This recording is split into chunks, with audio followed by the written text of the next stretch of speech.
The properties were broken up. We call them plat maps now. But back then, they were broken up into farms and by name. So the maps then looked different than the ones that we see and think about today because it's broken up by families, which makes sense. But what it means for guys like us is that you can't just go and look at the map and say, oh, boom, there we go. You can't even, like one of the common sense things I thought about at first, like, oh, just follow the rivers. But the rivers have moved over 100 years. You know, it's stuff like that that you just need to think about. So once we started doing that, we realized how much work we actually had to go with the maps. So we negotiated terms of map usage. Instead of just coming in, what we thought was take a picture of the map and just go out and geo-reference it, there was a lot more work that was entailed to going on. So the next thing we did was saying, okay, what else can we do? Let's look for some alternatives. And one of the things that we found through this process, that was last summer, we basically were here with 6 other interns working with us, 6 other people that were working one job and then helping us out in the evenings, basically trying to brainstorm, figuring out what we could do. John came up with another opportunity through his internship. One of the things that we've learned throughout our time working with Thunder Resources is that entrepreneurship is something that's fluid, and when an opportunity arises, you capitalize, and that's what we did. So we had the opportunity to invest in a couple of Wood County, West Virginia oil wells, and after a few months of negotiation, we closed the deal and began operating. And through the acquisition of these assets, we were able, and the help of Hillis Hughes and the Great Lakes Internship Program, we were able to hire on 4 Marietta College interns. So that's something that we really love about this investment. It's not just a monetary investment that gives back financially to the company, but it's also an investment in Marietta College students, and it brings experience back to the petroleum department. So one of the things we did is we targeted petroleum students who had not yet had internship experience so that it could kind of jumpstart their careers into finding their next internships. And I believe all the people that have worked to us up to this point have at least had interviews, and some of them have solidified internships with larger operators for this coming summer. The people that we were fortunate enough to work with are exemplary students, and they've done a lot of work on their behalf, and we're glad they were able to work with us and partner with us as they pursue their own careers. Return on investment for what we did is April. So that's pretty cool for us. So, I mean, we're a new company, so the fact that we can see, oh my gosh, we're getting our money back, and then profit for July, it's really cool for us. I mean, we're a new company, so this is the sort of exciting, like, newlywed things almost, like, oh my gosh, this is happening. And it's true. It's like, hey, it's like that. But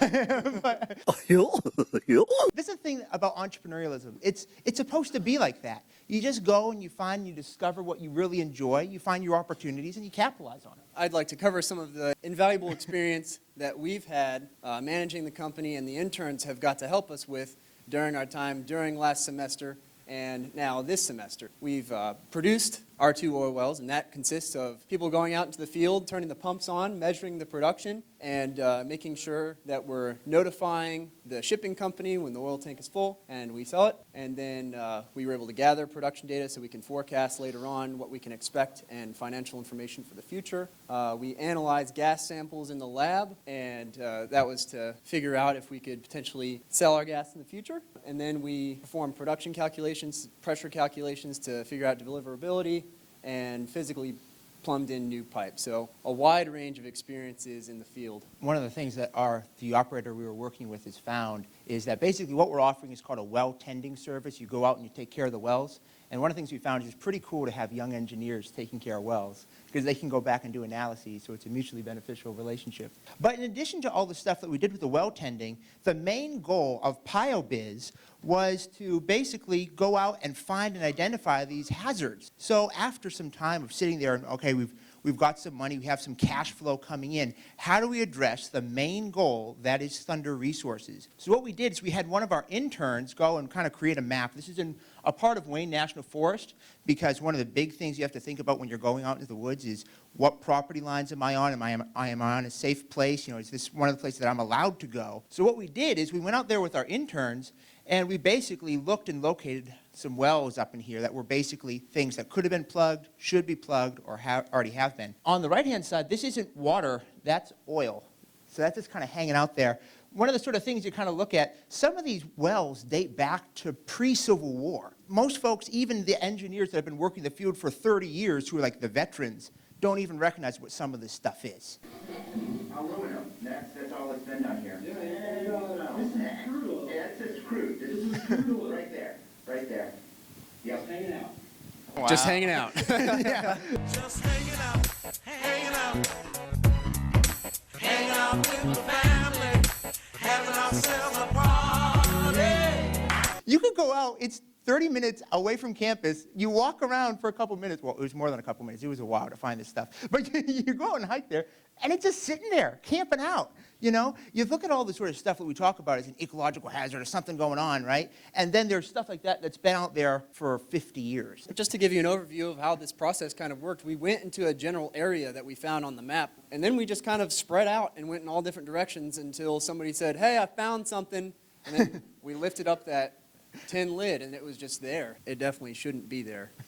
So now that you have the synopsis of where we are, what we want to do with PioBiz, the whole purpose of finding the ecological hazards, and then at the same time looking into consulting or looking into more operational stuff, we have some questions with regards to those. Basically, students are allowed to work for a certain amount of time, and we get basically kind of like a rebate of money back. And it helps us out for our bottom line. It helps us get a profit, like what we're getting pretty soon. But that's not going to last forever. So one of the main questions we have is we could either risk it and hunt for more work to keep the interns on, so the guys that are in this picture, or we can maintain the things maintain things the way they are and currently hire just one. So the question that happens to a lot of folks in entrepreneurialism is like, okay, do I invest a whole bunch of money and go big, or do I just keep it small? What do we do? What do we do? What an unusual view.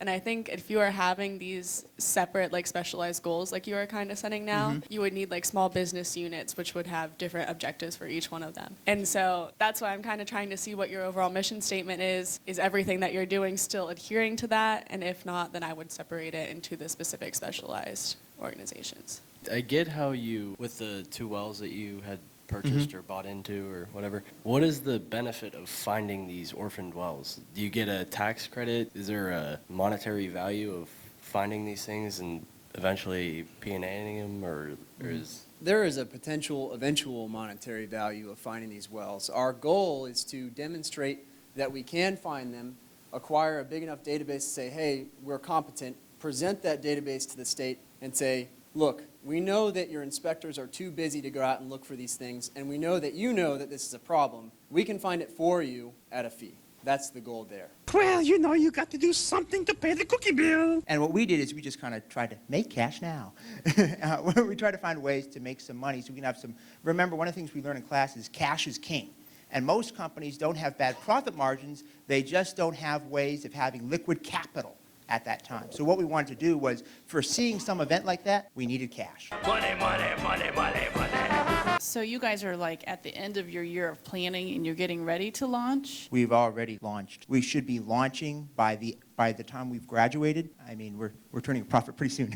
So yes, we've launched. But what we need to do is, with orphan abandoned wells, that's a huge government contract. And so for those sort of things to happen, that's something where you have to prove capability and capacity to handle that work. And that's something that, I mean, honestly, it could be a couple months of work, a couple years of work before any return is realized. So the question mark is you really kind of need to develop your proof of capacity, your evidence of capacity, Exactly. correct? So hiring on one other person would mean the 3 of you would all be working on that. Would you consider breaking up the company into the specific specialized organizations? Would you consider that a good or a bad idea? Because we are doing 2 very different things. I would say yes, but I would also ask, what's your long-term goal?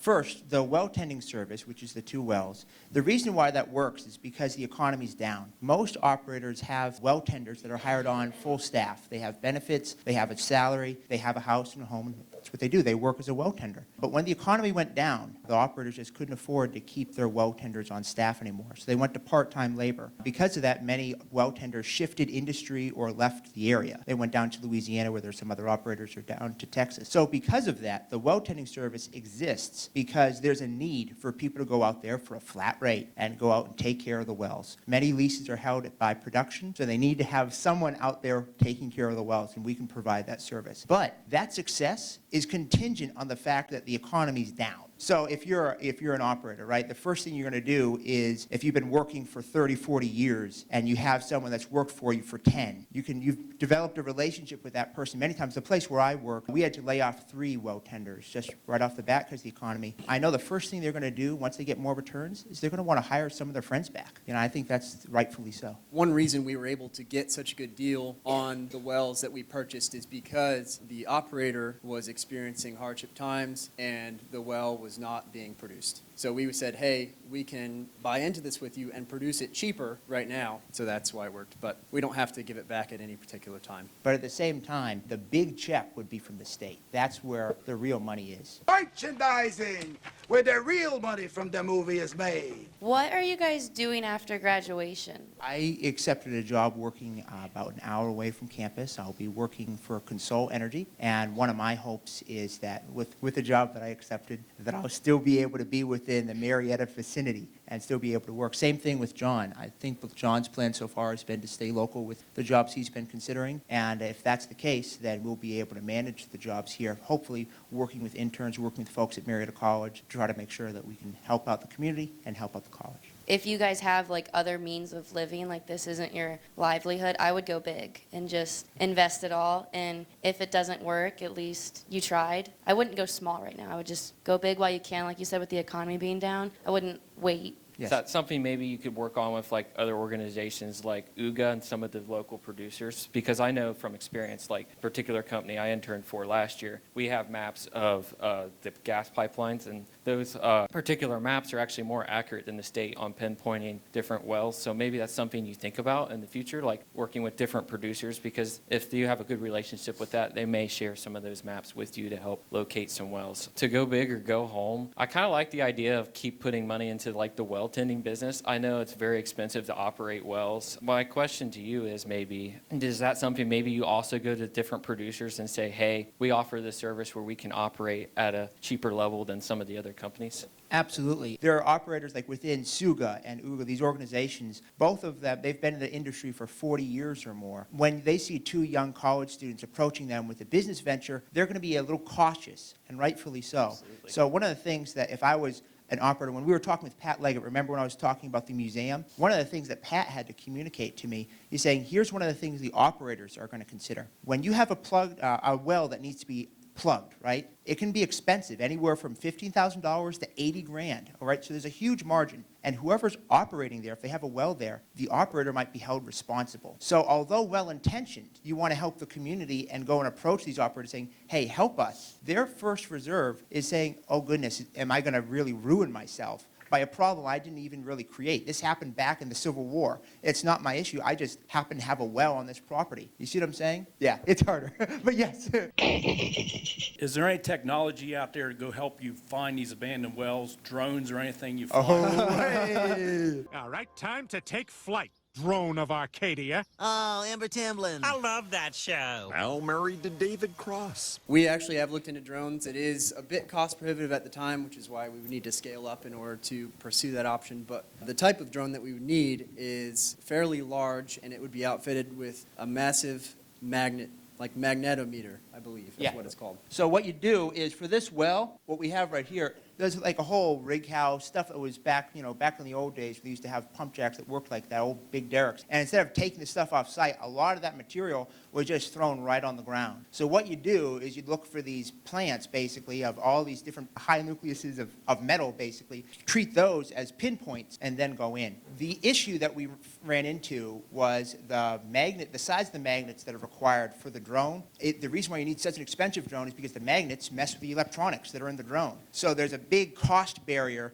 to work with both the magnets and the drone to get them to work in unison. It has been done, but it's expensive. But they're doing something like this on pumpkins, where they fly drones across the pumpkin field and pick up the light spectrums coming off the pumpkins and know what diseases out there. Now, if you could go across a wooded area and pick up the light spectrums of what vapors you have coming off those wells, when you look back, and I know some of these valleys that were drilled during the 1800s or so, there's hundreds of wells and there's hundreds of fence posts driven down these wells. But you might still be able to pick up the vapor coming off these wells with the light spectrums. to I me. didn't even think about the light spectrum. Yeah, that's really brilliant. cool. Thank you very much.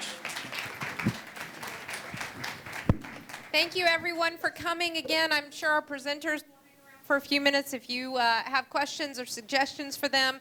Don't forget, Junior PioPitch, April 27th. Would love to see all of you here, and PioBiz, March 31st. Thanks. See you next year. Oh, the magic has gone missing, and everyone's still wishing, but their dreams have fallen flat upon the ground. You'll find magic under rubble, so Patrick, grab a shovel. And here is where the magic can be found. We're at the bottom of a well, but man, won't it be swell when we make everyone's wishes all come true. Never mind, I'm sorry.